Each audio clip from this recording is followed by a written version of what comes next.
A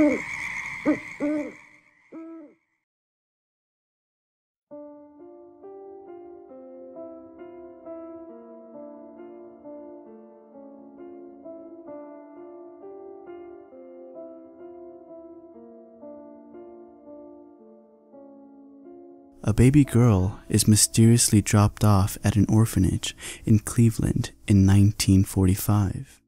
Jane grows up lonely and dejected, not knowing who her parents are. Until one day in 1963, she is strangely attracted to a drifter. She falls in love with him, but just when things are looking up for Jane, a series of disasters strikes.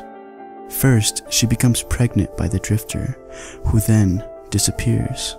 Second, during the complicated delivery, doctors discover that Jane has both sets of sex organs, and to save her life, they must surgically convert her to a him.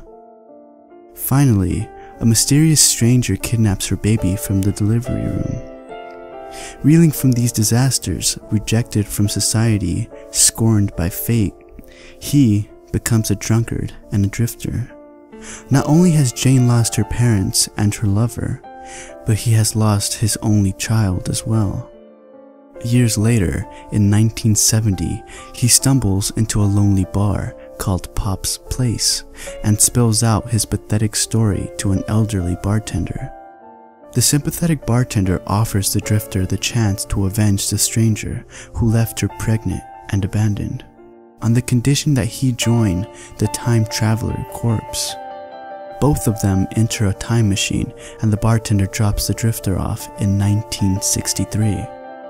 The drifter is strangely attracted to a young orphan girl, who subsequently becomes pregnant.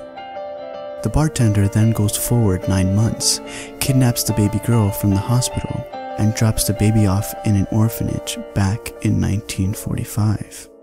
Then the bartender drops off the thoroughly confused drifter in 1985 to enlist in the time traveler corps.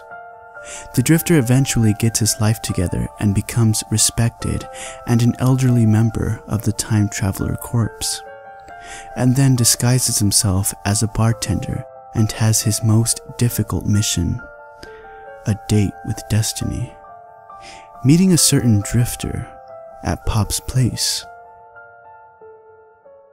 in 1970.